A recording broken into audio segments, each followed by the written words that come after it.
Hello hello hello everyone, my name is Kumar Gaurav and welcome to our channel let's practice together. तो last 2 दिन से video नहीं आई थी क्योंकि क्वेश्चन बहुत ही ज़्यादा इजी था। तो आई होप कि आप लोगों ने बना लिया होगा। अगर फिर भी किसी को डाउट है तो आप मुझसे डायरेक्ट पूछ सकते हो। इंस्टाग्राम और लिंक्डइन का लिंक हमारे डिस्क्रिप्शन में दिया हुआ है।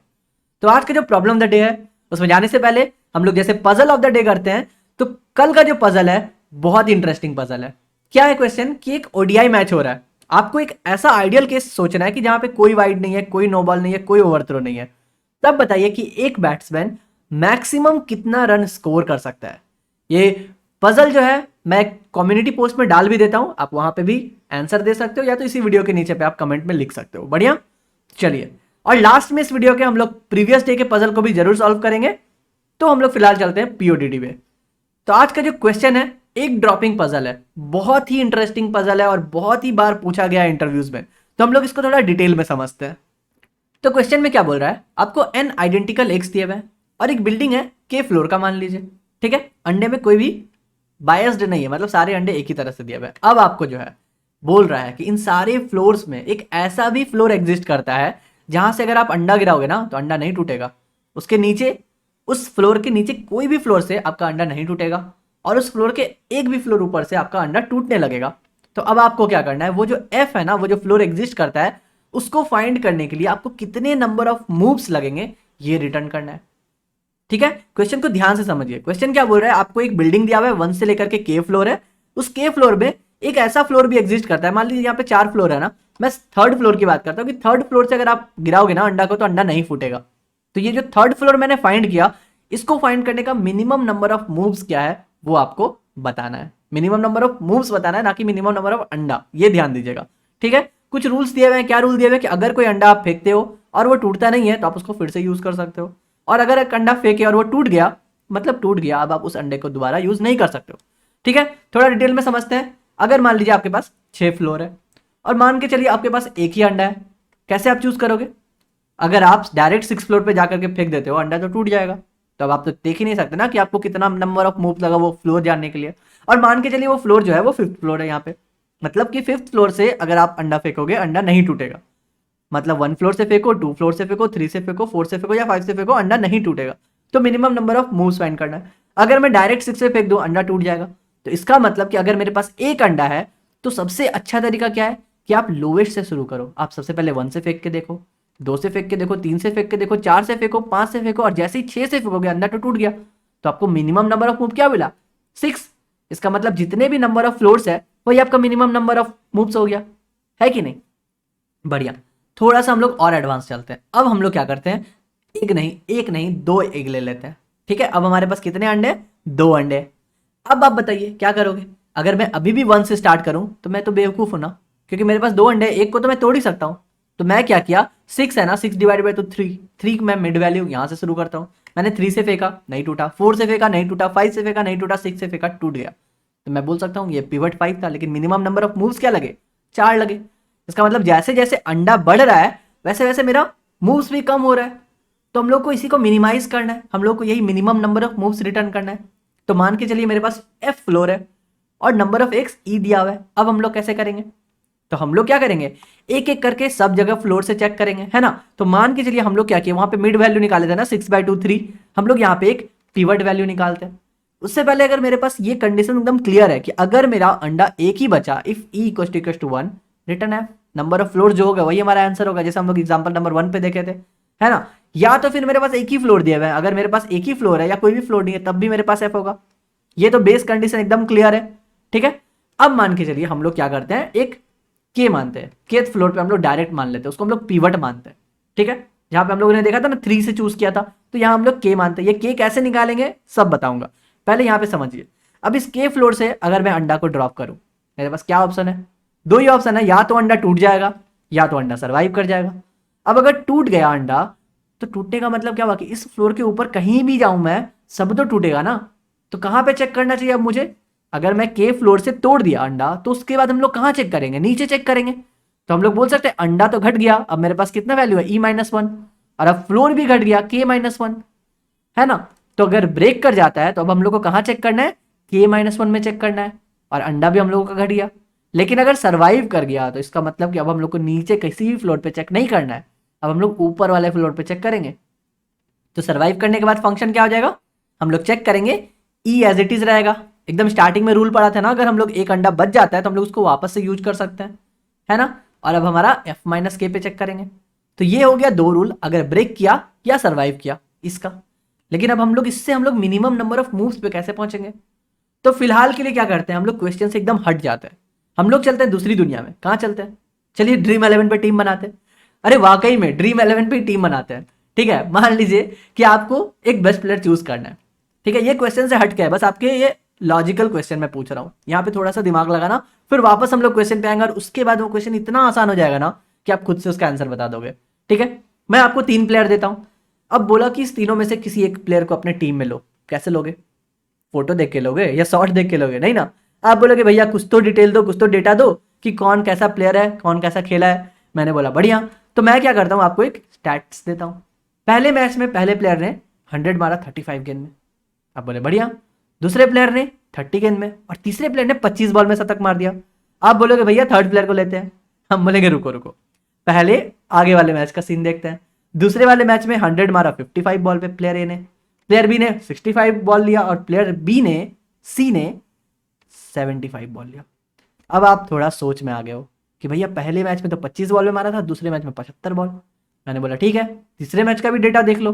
पहले प्लेयर ने 45 में मार दिया, दूसरे प्लेयर ने 75 बॉल लिया और तीसरे प्लेयर ने 85 बॉल लिया। अब आपका जो तीसरे प्लेयर से मन उठ गया, अब आप क्या देखोगे।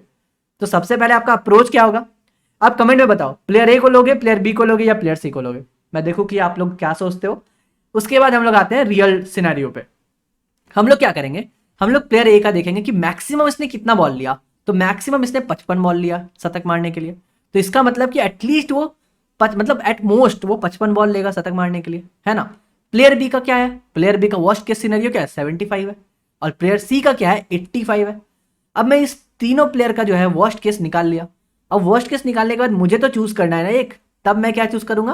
तो इन तीनों का जो वर्स्ट केस आया था ना, उसमें से मिनिमम कौन है, मतलब इस तीनों प्लेयर का मिनिमम रिकॉर्ड क्या है कि एटमोस्ट वो क्या लेगा, 55 बॉल लेगा। तो मैंने प्लेयर ए को सेलेक्ट कर लिया।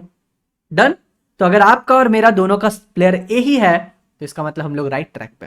और अगर आपका प्लेयर सी है या प्लेयर बी है तो आपको अपने स्टैट्स में थोड़ा सा मेहनत करना पड़ेगा कि हम लोग कैसे इस डिसीजन पर आए। बढ़िया, अब चलते हैं हम लोग अपने क्वेश्चन पे। सेम केस वहां लगाएंगे। हमारे पास क्या था, पिवट के था ना, तो हम लोग को तो के पता नहीं है ना क्या है, तो हम लोग 1 से मानेंगे के, कभी 2 को मानेंगे के, कभी 3 को मानेंगे। तो ये जो फ्लोर है ना, हर एक फ्लोर को हम लोग एक पिवट मान लेंगे, मतलब हर एक फ्लोर जो है हमारा एक प्लेयर है। अब हर एक प्लेयर का क्या है, किसी दिन बेस्ट केस था, किसी दिन वर्स्ट केस था। तो हो सकता है वहां से अंडा टूट जाए या अंडा सर्वाइव कर जाए। तो इसका मतलब है कि ये उसके 2 मैच का स्कोर है, ब्रेक और सर्वाइव। तो अब हम लोग को क्या करना है, हम लोग को उसके बेस्ट केस में से जो वर्स्ट केस है वो निकालना है, मतलब मैक्सिमम वो कितना बॉल लेता है सेंचुरी मारने के लिए, है ना। तो सेम अगर दूसरे को मान ले कि K2 मेरा पिवट है, K3 मेरा पिवट है, सबके लिए ब्रेक और सर्वाइव मिलेगा। तो अब हम लोग कैसे निकालेंगे, तो हम लोग सबसे पहले उसका वर्स्ट केस सिनेरियो निकालेंगे। वर्स्ट केस का मतलब कि ब्रेक और सर्वाइव करने में मैक्सिमम मूव किस में लग रहा है। तो हम लोग तीनों का मैक्स निकाल लिए। अब मान लीजिए पिवट K1 के लिए मैक्स जो आया दोनों का F1 आया, उसी तरह इसका F2 आया, इसका F3 आया। तो अब आपका आंसर क्या होना चाहिए, मिनिमम नंबर ऑफ मूव्स क्या होगा। तो जितने सारे पिवट पे हम लोगों ने ये निकाला ब्रेक और सर्वाइव, उन सब में से जो भी मिनिमम होगा वही हमारा आंसर होगा, है कि नहीं। सेम एज क्रिकेट मैच हम लोगों ने अभी जो देखा। तो चलिए बस यही तो था आपका प्रॉब्लम। इसी को फटाक से हम लोग रिकर्सन में लिखते हैं कोड और आपको दोबारा समझाने की कोशिश करते हैं। इससे shortest explanation I don't think कि इंटरनेट पे अवेलेबल है। आई थिंक आपको ये समझ में आ गया होगा। तो फटाक से हम लोग कोड करते हैं और कोई भी प्रॉब्लम हो ना, आप बेहिचक कमेंट पे लिखो, मैं हर एक कमेंट का आंसर दूंगा, ठीक है। तो चलिए हम लोग सीधा कोड पे चलते हैं। तो सबसे पहले हम लोग को क्या करना है, चेक करना है, चेक फंक्शन बनाना है। तो हम लोग क्या करते हैं, एक चेक फंक्शन बना लेते हैं, क्योंकि यही तो हमारा रिकर्शन फंक्शन होगा ना। ये क्या क्या लेगा, ये लेगा नंबर ऑफ एक्स और नंबर ऑफ फ्लोर्स। यही तो हम लोगों ने देखा था, number of x and number of floors. अब देखिए, जब हम लोग इस फंक्शन से कॉल करेंगे, डायरेक्टली हम लोग चेक फंक्शन को कॉल करेंगे। नंबर ऑफ एग हमें n दिया हुआ है, नंबर ऑफ फ्लोर हमें k दिया हुआ है, यही हमें रिटर्न करके देगा, इसलिए इंटीजर टाइप हमारा रिटर्न टाइप हो जाएगा। बढ़िया। अब हम लोगों ने बेस कंडीशन देखा था, क्या देखा था कि अगर मेरा फ्लोर जो है वो 0 हो जाए या जो है फ्लोर हमारा एक ही फ्लोर रहे, हम लोग क्या रिटर्न करेंगे, उसी f को रिटर्न कर देंगे, है ना। और एक क्या देखा था कि अगर मेरे पास एक ही अंडा है तो हम लोग तो डेयर भी नहीं करेंगे एकदम ऊपर से फेंकने का, हम लोग एकदम स्टार्टिंग से फेंकना शुरू करेंगे, 1 पे चेक करेंगे, 2 पे चेक करेंगे, 3 पे। इसलिए हमारा रिटर्न क्या था, जो भी नंबर ऑफ फ्लोर है वही हमारा हो गया। तो ये दोनों हमारा बेस कंडीशन था। अब हम लोग को क्या करना था, अब हम लोग को करना था एक पिवट पॉइंट निकालना था। तो पिवट कैसे निकालेंगे, हम लोग हर एक फ्लोर से चेक करेंगे। तो हम लोग k=1 से चेक किए, के मेरा जब तक फ्लोर लास्ट तक ना पहुंच जाए तब तक हम लोग के को इंक्रीज करेंगे, है ना। हर एक के लिए चेक कर रहे हैं। अब हर एक के लिए जो चेक कर रहे हैं, हम लोग को पता था कि मेरे पास दो कंडीशन थे, एक हो गए ब्रेक, एक होंगे सर्वाइव, है ना। तो हम लोग बोलेंगे मूव इक्वल्स टू व्हाट, जो हम लोग मूव निकाल रहे हैं ना, मिनिमम नंबर ऑफ मूव्स, उसके लिए क्या करेंगे, हम लोग बोलेंगे कि पहला तो मेरा एक मूव हो गया इस फ्लोर पे अगर हम लोग आए हैं तो, अदरवाइज हम लोग एक बार चेक करेंगे ब्रेक के लिए और एक बार चेक करेंगे सर्वाइव के लिए। अगर ब्रेक कर गया तो मेरे पास अंडा तो एक कम हो गया और फ्लोर भी अब क्या हो गया, k-1 हो गया। और अगर सर्वाइव कर जाता है उस केस में क्या होगा, अंडा एज इट इज रहेगा और मेरा फ्लोर कहां हो गया, f-k के लिए चेक करेंगे। और हमने देखा था ना, इन्हीं दोनों का जो मैक्सिमम वैल्यू है वही तो हमारा बेस्ट केस होता है ना, वही तो हमारा मूव होगा, जो हम लोगों ने क्रिकेट वाले एग्जांपल के साथ भी समझा था। बस यही तो हो गया मूव। तो अब आपको अगर मैं बोलूं कि मिनिमम नंबर ऑफ मूव क्या होगा, हमारा आंसर क्या होगा, तब आप कैसे निकालोगे, आप बोलोगे पहले कुछ एक आंसर ले लेते हैं, ठीक है। तो हम लोग एक आंसर ले लेते हैं, इसको मान लेते हैं क्या, इंट मैक्स। क्यों ले रहे हैं इंट मैक्स, क्योंकि हम लोग को मिनिमम वैल्यू निकालना है ना। तो हम लोग बोलेंगे कि आंसर क्या हो जाएगा, जो भी मेरा पुराना वाला मूव था और जो पुराना वाला आंसर था, मतलब पुराना वाला आंसर था और जो मेरा अभी करंट में जो मूव आया, इन दोनों में से मिनिमम कौन है। हमने देखा था ना F1 F2 F3 निकाले हर एक पिवट के लिए, और उसके बाद हम लोग बोले कि जो भी मिनिमम है वही हमारा आंसर है। बस यहाँ पे भी उसके बाद क्या करेंगे, रिटर्न कर देंगे हमारे आंसर को, डन। इतना सही तो था प्रॉब्लम। हमने क्या किया, चेक किया ब्रेक के लिए, चेक किया सर्वाइव के लिए, उन दोनों का मैक्स वैल्यू निकाला और 1 प्लस कर रहे क्योंकि हम लोग को तो नंबर ऑफ मूव्स निकालना है ना। तो अगर इस k1 के लिए हम लोग चेक कर रहे हैं तो एक मूव तो हम लोगों ने ले लिया, इसलिए 1 प्लस। और मिनिमम हम लोगों ने देखा कि कौन से वाले पीरियड का मिनिमम है, उसको हम लोग स्टोर कर लिए। तो ये जो लास्ट लाइन है 17 नंबर लाइन है, ये कुछ नहीं, बस मिनिमम नंबर निकालने का एक मेथड है। आई होप आपको पता होगा। तो अगर मैं कंपाइल एंड रन करूं, आपको आपका आंसर मिल जाना चाहिए, ठीक है।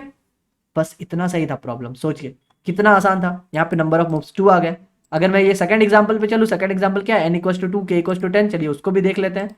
n=2 and k=10, n=2 and k=10। तो अभी आपका 4 आना चाहिए आंसर, देखते हैं यहाँ पे 4 आना चाहिए ना आउटपुट।